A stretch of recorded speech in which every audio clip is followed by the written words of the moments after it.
बाबूजी, कब तक मुफ्त की रोटियां तोड़ते रहेंगे? चलिए उठिए, जाकर बाजार से सब्जी और फल ले आइए। और हाँ, या लीजिए 10 किलो गेहूँ है, इसका आटा भी पिसवा कर ले आइएगा। लेकिन प्रिया बेटा, तुम तो जानती हो कि मैं 10 दिन से बुखार से पीड़ित था। आज अभी तो बुखार उतरा है। मेरे शरीर में इतनी भी ताकत नहीं है कि मैं 10 मिनट खड़ा रह सकूं। और ऊपर से दम की बीमारी से इतनी हांफती होती है कि हमेशा चक्कर आते हैं। और तुम मुझे कह रही हो कि मैं आटा पिसवा लूं और सब्जी फल बाजार से लेकर आऊं? वहाँ से घर तक का कोई रिक्शा भी नहीं मिलता, और मिलता भी है तो रिजर्व करके आना पड़ता है, जिसका 150 रुपये भाड़ा लगता है। फिर तुम गुस्सा करोगी। और पैदल मैं इस हालत में 15-20 किलो वज़न लेकर कैसे आऊँगा? कुछ तो मुझ पर रहम करो। मैं तुम्हारा पिता समान हूँ। लोग जानवरों के साथ भी ऐसा व्यवहार नहीं करते जैसा तुम मेरे साथ रोज़ करती हो। अच्छा अच्छा, ठीक है, ज़्यादा बकवास करने की ज़रूरत नहीं है। ठीक है, आप आटा कल पिसवा कर ले आइएगा। अभी सब्जी और फल ले आइए। ठीक है बहू, जैसा तुम ठीक समझो। वैसे मेरी हालत घर के बाहर जाने की भी नहीं है, लेकिन तुम मुझ पर सामान लाने के लिए दबाव डाल रही हो। अगर मुझे कुछ हो गया, मैं गिर के बेहोश हो गया, तो इसकी जिम्मेदार तुम होगी। हाँ हाँ ठीक है, इतना लेक्चर झाड़ने की ज़रूरत नहीं है। ऐसा कुछ नहीं होगा। आप पुराने ज़माने के हैं, बहुत घी खाया हुआ है। पहले की चीज़ें अभी की तुलना में बहुत अच्छी होती थीं। आपके शरीर में हम सबसे ज़्यादा ताकत है। वैसे भी मैं क्या इस घर में अकेली खाती हूँ? आप भी तो खाते हैं बाबूजी। सबको मिल बांट कर ही काम करना पड़ता है। अब जाइए भी जल्दी, नहीं तो सब्जी और फल नहीं मिलेंगे। थोड़ी देर बाद पंकज, प्रिया का पति, घर में घुसता है। अरे पंकज, आप अभी तो गए थे, इतनी जल्दी ऑफिस से आ गए? हाँ, मेरी एक ज़रूरी फाइल घर में ही छूट गई, बस उसे ही लेने आया हूँ। अभी लाई। आप चाय पियेंगे? नहीं। बाबूजी कहाँ हैं? दिखाई नहीं दे रहे। अपने कमरे में आराम कर रहे हैं क्या? क्या हुआ, जवाब क्यों नहीं दे रही? वो क्या लगा रखा है? सुबह सुबह साफ सुन लिया है क्या तुम्हें? अरे नहीं, वो मेरा कहने का मतलब है कि वह उनके दोस्त रामधन काका है ना, बाबूजी उनसे ही मिलने गए हैं। कैसी बातें कर रही हो? रामधन काका तो परसों रात की ट्रेन से लखनऊ गए हैं। वो 2-3 दिन पहले मुझसे नुक्कड़ पर मिले थे, तभी उन्होंने मुझे बात बात पे बताया। सच सच बताओ, तुम क्या छुपा रही हो? काटो तो खून नहीं प्रिया की, जान तो जैसे हलक में आ गई। अब करे तो क्या करे? वो मैंने उन्हें बाजार भेजा है सब्जी और फल लाने के लिए। तुम्हारा दिमाग तो नहीं खराब हो गया है? Are you mad? बाबूजी का आज सुबह 10 दिन बाद बुखार उतरा था, तो तुमने उनसे काम करवाना भी शुरू कर दिया। तुम्हें तो शर्म आनी चाहिए। इतना नीचे कैसे गिर सकती हो तुम? अरे कैसी बहू हो तुम? तुमने एक बार भी नहीं सोचा कि बाबूजी को चक्कर आकर अगर वह गिर गए, उन्हें कुछ हो गया तो क्या होगा? आज मेरे पिता की जगह तुम्हारे पिता होते, क्या तब भी तुम यही करती? जबान संभाल के बोलो पंकज। क्यों, जब बात अपने पिता पर आई तो तुम्हें इतना बुरा क्यों लगा? खैर छोड़ो, तुमसे तो बात करना ही बेकार है। आप सुनिए तो सही, इतना परेशान मत होइए। बाबूजी आ जाएंगे, उन्हें कुछ नहीं होगा। तुम्हारे लिए ये कहना बहुत आसान है, क्योंकि वो तुम्हारे बाबूजी नहीं है ना।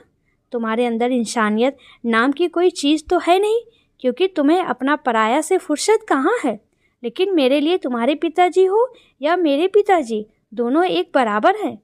अरे इंसान तो वो होता है, वो जो राह चलते राहगीर जिसे वो जानता भी नहीं, फिर भी उसकी तकलीफ़ में मदद करे। मेरे बाबूजी की बहुत चिंता हो रही है। पता नहीं वो किस हाल में होंगे। कहीं गिर तो नहीं गए होंगे? उन्हें कुछ हो तो नहीं गया होगा? मन में बुरे बुरे ख्याल आ रहे हैं। सुबह से दोपहर हो गई, वो अभी तक नहीं आए। मैं जा रहा हूँ अपने बाबूजी को ढूंढने। भैया, ये फ़ोटो देखिए, ये मेरे बाबूजी हैं। आपने इनको कहीं देखा है? नहीं भैया, मैंने तो कहीं नहीं देखा। सुनिए भैया, एक बार आप भी ज़रा ध्यान से देखकर बताएं, क्या आपने इनको कहीं देखा है? नहीं भाई, हमने नहीं देखा, यकीन मानो। देखते तो ज़रूर बताते, हमारे भी तो पिता समान हैं। पंकज को अपने पिताजी को खोजते खोजते सुबह से शाम हो गई, पर उनका कहीं पता नहीं चला। हर गली हर चौराहा सब कुछ छान मारा, लेकिन निराशा ही मिली। जब वो हार कर पुलिस स्टेशन जाकर रिपोर्ट लिखवाने जाने वाले ही थे, तभी उसने सोचा क्यों ना राधा कृष्ण के मंदिर में एक बार देखा जाए। बाबूजी अक्सर वहाँ जाते ही हैं, क्योंकि वो हमारे घर से नज़दीक है। बहुत उम्मीद लगाए और ईश्वर से प्रार्थना करते हुए वो उस मंदिर की तरफ बढ़ा और ये भी सोचा कि पुलिस वाले 24 घंटे के पहले रिपोर्ट कहाँ लिखते हैं। मन में भगवान की आराधना करते हुए, भगवान मेरे पिताजी को एक बार मुझसे मिलवा दो, अब से मैं खुद उनका ध्यान रखूँगा। मुझसे बहुत बड़ी गलती हो गई, भगवान मुझे क्षमा कर दो भगवान, बस मुझे मेरे बाबूजी से मिलवा दो। तभी पंकज को मंदिर के प्रांगण में उसके बाबूजी दिखाई दिए। वह बिलक बिलक कर रोने लगा। भगवान का लाख लाख शुक्र है बाबूजी कि आप बिल्कुल ठीक हो और सही सलामत मुझे मिल गए। मुझे माफ़ कर दीजिए बाबूजी, मैं अच्छा बेटा नहीं बन सका। मैं काम में इतना उलझा रहा कि कभी देख ही नहीं सका कि प्रिया आपके साथ इतना खराब बर्ताव करती है। आप प्लीज़ घर चलिए बाबूजी, अब मैं आपका ध्यान रखूँगा, आपको कभी कोई शिकायत का मौका नहीं दूँगा। अरे बेटा, तू इतना परेशान मत हो और ना ही खुद को गलत समझ, इसमें तेरी कोई गलती नहीं है। तेरे जैसा बेटा तो किस्मत वालों को मिलता है। तो घर में रहता ही कितनी देर है, जो तुझे पता होगा। मैंने भी तुझे कभी इसलिए नहीं बताया कि तू परेशान होगा।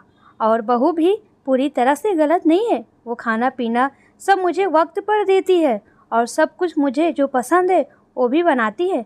बस मेरे साथ उसका बर्ताव ठीक नहीं है, कुछ भी बोलने से पहले सोचती नहीं, दिन भर जली कटी बातें सुनाती है और सम्मान नहीं देती। अब वैसे भी तेरी माँ तो चली गई, जिसके साथ मैं अपने सुख दुख बांट सकता था। बस अब पिंकी, सोनू और तुम्हारे लिए 1 साल से जिल्लत की ज़िंदगी जी रहा था, लेकिन अब मैंने फैसला कर लिया है कि अब मैं भगवान की सेवा करूँगा और जो रूखा सूखा मिल जाएगा उस सेवा के निमित्त वो खा लूँगा। और पंडित जी से मेरी बात हो गई है, उन्होंने कहा है मंदिर के पीछे वाले हिस्से में छोटा कमरा है जिसमें मैं रह सकता हूँ। माना मुझे 56 भोग खाने को नहीं मिलेगा, लेकिन जो रूखा सूखा भी मिलेगा वो पूरे सम्मान से मिलेगा। इसलिए बेटा, तू दिल पर कोई बोझ मत रख, तू पिंकी और सोनू के साथ मिलने आते रहना। मुझे किसी भी चीज़ की ज़रूरत होगी तो मैं तुझसे मांग लूँगा। पंकज रुधे गले और आंखों में आंसू भरे हुए घर लौट आता है। उसे कम से कम इतनी तसल्ली रहती है कि उसके पिता ठीक हैं। दोस्तों, सही भी है, मुझे भी लगता है कि जिल्लत के 56 भोग खाने से तो सम्मान की सूखी रोटी खाना ज़्यादा अच्छा है। दोस्तों, आपको ये कहानी कैसी लगी प्लीज़ कमेंट में ज़रूर बताएं।